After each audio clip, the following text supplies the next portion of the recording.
Go in my mouth. It's not very polite, is it?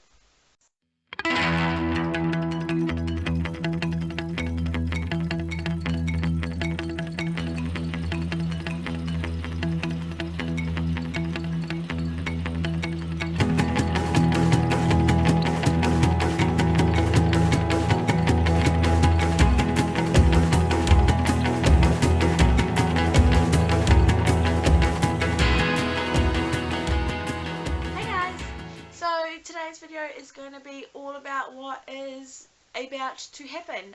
If you follow me on Instagram, Facebook, even my Snapchat, which I will put all those links below, you will know that I had an eventful week and I now have some news, and things are just happening, and so I thought I'd make a big video and explain it all to you.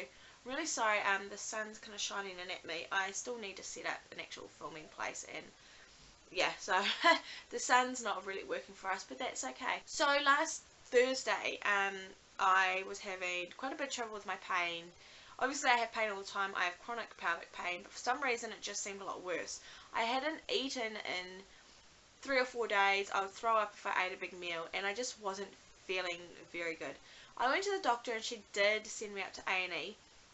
Just for pain relief and to make sure I didn't have a bowel obstruction. I kind of knew it wasn't a bowel obstruction because I've had that before, and I kind of know what that means. I know the symptoms and all that, and just some of those things just weren't making sense. So I knew it wasn't a bowel obstruction, but I was happy to go up there and just see what they reckon. Also, I just wanted a little bit of help for the pain. So we went up there. We got up there about 4 PM, I guess, and they did some blood tests, and gave me some morphine and just got me quite comfortable. Doctors came and saw me and just said, look, we think it's just your usual symptoms, just flaring up again, but we'll keep you in overnight just for observation. During that time, I don't have that many veins in general anyway that are good anymore after all my hospital things. They happened to find kind of a good one, and then they blew it. That night she was putting some morphine in, and I just said to her, you know, it feels funny, and she's like, okay, I think it's blocked, we'll leave it. By then she got a little bit in though. As she walked away, I started getting this like red line trailing up my arm, and so I rang the bell and I said, it hurts, and what's this? Like, it was this bright red, like it was my vein, it was red, and the more I watched it, the more it was getting clearer and clearer. I was like, what is this? She shot in, and as soon as she saw it, she's like ripping my the needle out, and she's like, oh, you know, she was a bit quite worried about it, but it did settle after a while, and they think I must have had a blockage in the vein kind of further up, and so what she had managed to get in there was starting to swell in the vein because it couldn't move. This is kind of what's left of it, if you guys can see it. I don't know if you guys can see that bruise. It is sore. The vein down here is rock hard, like the whole vein's blowing. It's no use anymore.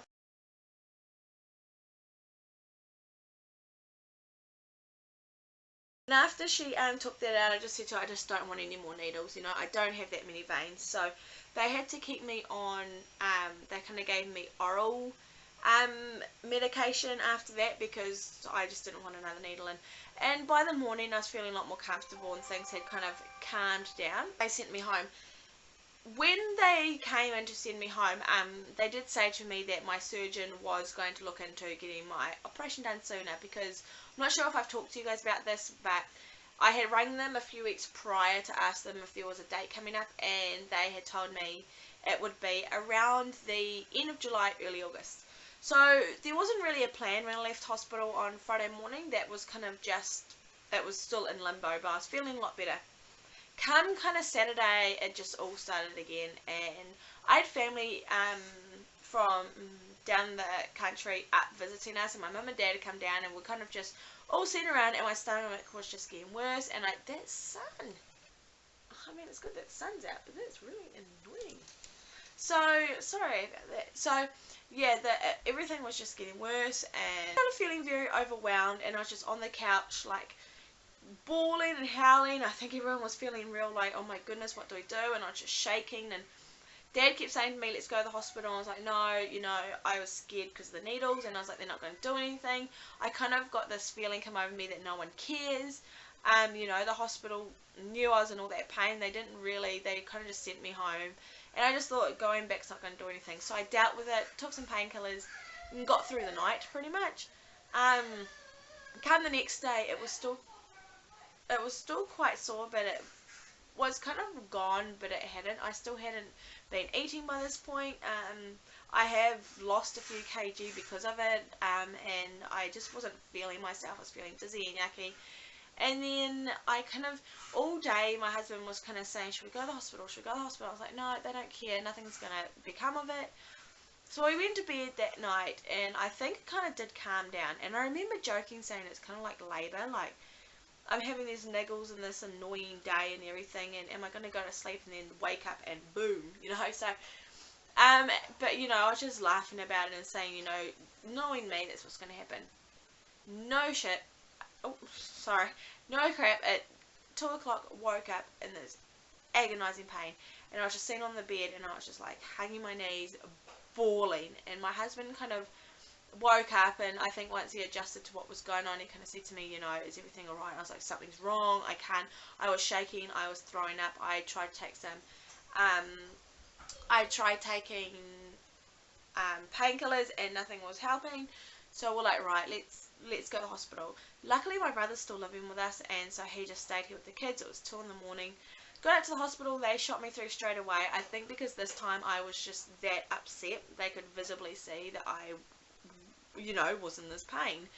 Got a drip into me, I don't know how, but they did, administered morphine. I think I had like 3-4 doses of morphine before it helped. Kind of calmed myself down. The doctor came in, she was absolutely lovely. She's like, no, you're not going home, something's wrong. She went and talked to the gynecologist, and they agreed, so I was admitted overnight. Well, by the time I was admitted, it was like 5:30 in the morning. Jono went home to try and get some sleep, but the kids had already got up and were a little bit confused about what was going on, I think. So Jono didn't really get back to sleep, and I didn't get any sleep because I felt so sick from all the morphine. I was just, my head was spinning, but I was trying to keep myself awake, because by the time I got in there, I knew the doctors were going to come around in a few hours, and every time I shut my eyes, I'd want to throw up, and nurses kept coming in. I just didn't get any sleep. No sleep at all that day. So they were administering a lot of anti-nausea stuff to me, and finally we got on top of it, and then my surgeon came in, and I was just so pleased that it was, that light's really annoying me. I was just really pleased that it was my surgeon. Like, I was like, I really needed to talk to him, and I wanted him to see that this was getting quite bad. They don't know why I've been having kind of worse problems, why all of a sudden this has got worse. We kind of put it down to the time of month. Every month I do get quite sore when I'm ovulating, and I have found every month it is getting worse and worse. So we kind of just put it down to that. He also was worried that the ovary or the actual cyst in there is twisting. So I think he started getting a little bit worried that maybe something was wrong. So it is quite a hard operation to do on an emergency basis. You know, there's a lot of prep that's going to go into this operation. So he kind of said, you know, we can't just do it now, but I want to get it done.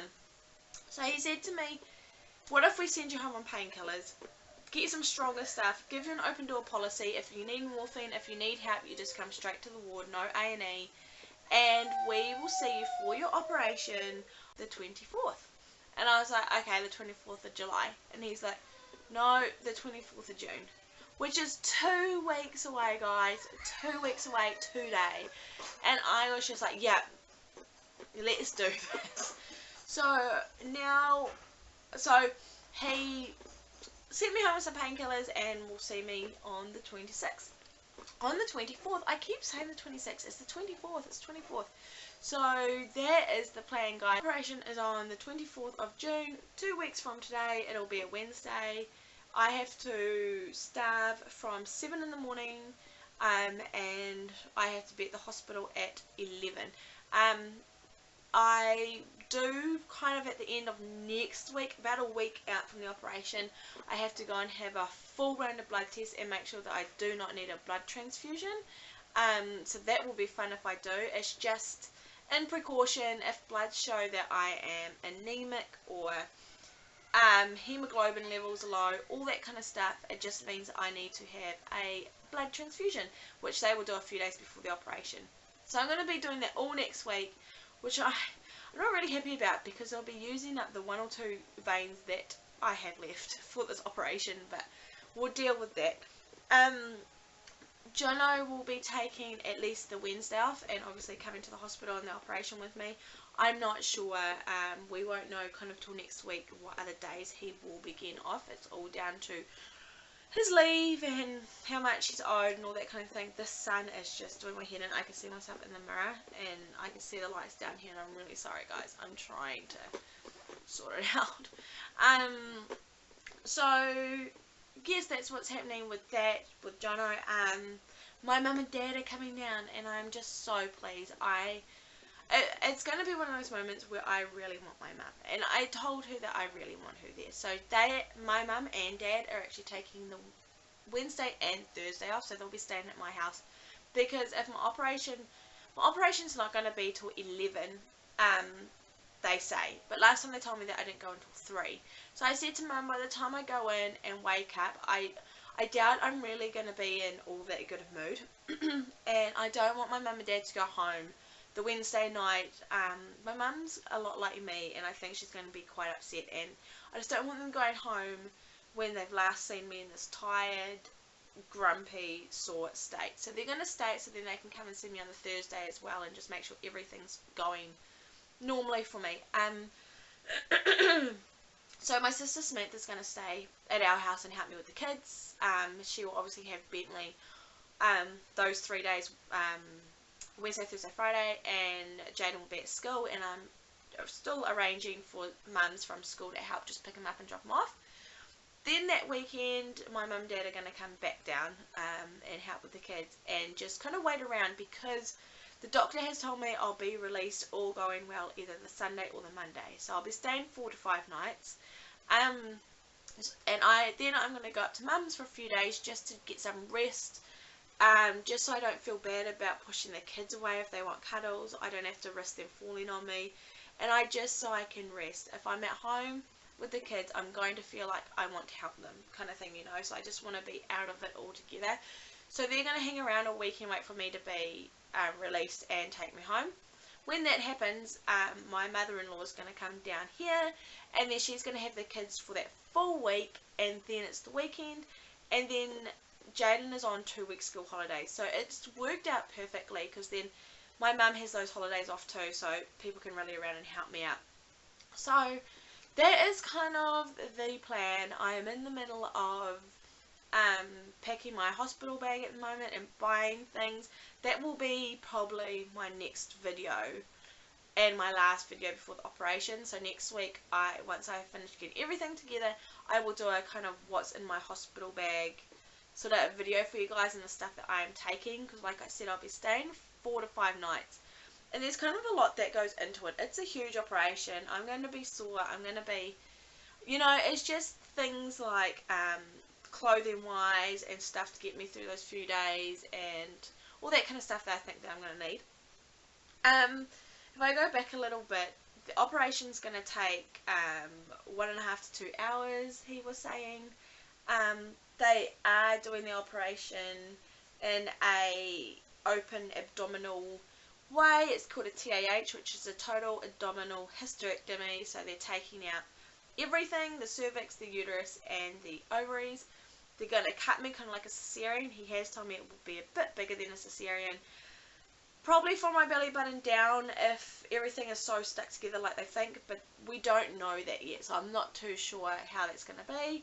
I'll have internal stitches where they take out the cervix, and then I'll have my top stitches as well, and I'm going to be a mess. He said that they probably won't get me up from after surgery for at least 24 hours, just because when they take the cervix out, they just don't want pressure on those stitches for a while. So I'll just be bedridden for a while. I will have tubes coming down my tummy, just draining any extra fluid, blood, all that kind of thing. I'll have that for about 24 hours. I will have the catheter for about 24 hours, which I love. I will have IVs and a morphine pump and all of that too. So I'm going to be a hot mess, and I don't know. How am I feeling about it? I am scared to hell. I am crapping myself because we knew it was coming. I didn't realise it was going to come this fast, and now I'm just like, oh my god, I'm not looking forward to it. The last few weeks have kind of taken a bit of a mental toll on me anyway. I feel like I'm pushing everyone away. I feel like I don't give a damn about anything. I'm just scared, to be honest, and now that it's coming up more, I'm really pushing myself to make sure I don't ruin other things, you know. I have to make sure that I concentrate on my family and my friends and all that, and not push everyone away, because this is going to come to an end, and of course I don't want people hating me, and I don't want to lose what I have and all that kind of stuff. So it's a bit of a juggling act at the moment with mind over matter sort of thing, and now that the dates come, I am scared. When I was in hospital, my anxiety didn't really rear up, which I was very surprised about, but it was something that I was pleased about as well, because I was like, if I can do this, maybe my operation, I'm gonna be okay. I did find the more morphine I had and the more sick I felt, I started feeling a little bit anxious, just because you're losing control over yourself and you feel very sick and you're lying back. And I just started thinking, no, I don't want to feel like this. I hate feeling like this. So I am a little bit anxious and worried about how I'm going to come out of surgery and how I'm going to deal with it, just that first little bit at least. I am just trying to keep myself calm, trying to just tell myself every day will be better. Once I get through that first day, it should get better from there. And just take it one moment at a time. There's nothing I can do. I can't change any of this. But I am just really scared. It's going to hurt. It's going to be hard. I have a lot of support though, and I think everyone understands. Oh, that sun. I think everyone understands how I'm feeling to a point. They know that I'm anxious. They know this isn't what I want. They know I'm upset. This is going to be the end of everything. And it's just all coming to a head. So I'm not feeling very good about it, but I am happy that it's happening and that it will be over soon. I think that's kind of all I need to tell you guys. I guess that's kind of just what's happening. That's the plan. That's how we came to suddenly get a date. You guys are very crooked. How we suddenly came to get a date out of the blue.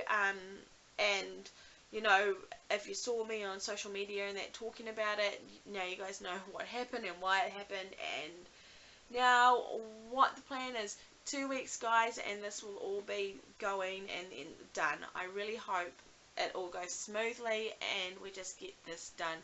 Next time you guys see me, like I said, will be kind of end of next week, I guess. Once I've got my hospital bag done, then I will show you guys what I've packed. And then I probably won't do any more videos unless I find that there's something else I want to talk about.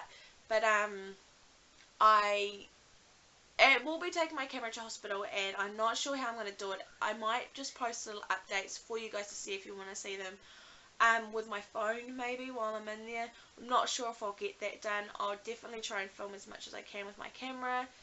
And then afterwards, I'm not sure if I'm just going to do little mini updates for you guys post-op, or if it will be a while before you guys actually get a full proper video like this up with all the details and what happened. I'm not sure how I'm going to do it. It really just depends on how I feel. So I will see you guys next week in my next video. Add me on Snapchat, guys. Snapchat is just Mrs. Penny, Mrspenney. I've been all over that at the moment. I love the story and just keeping people up to date that are following. So please add me on that, Mrs. Penny, Mrspenney.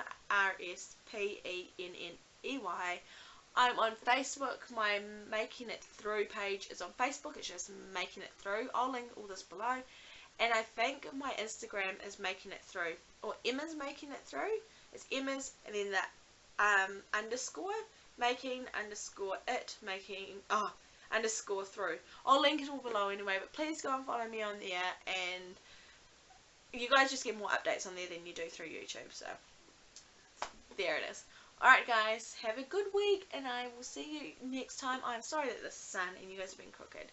I promise once all this is over, I will get a proper filming area. Alright guys, bye.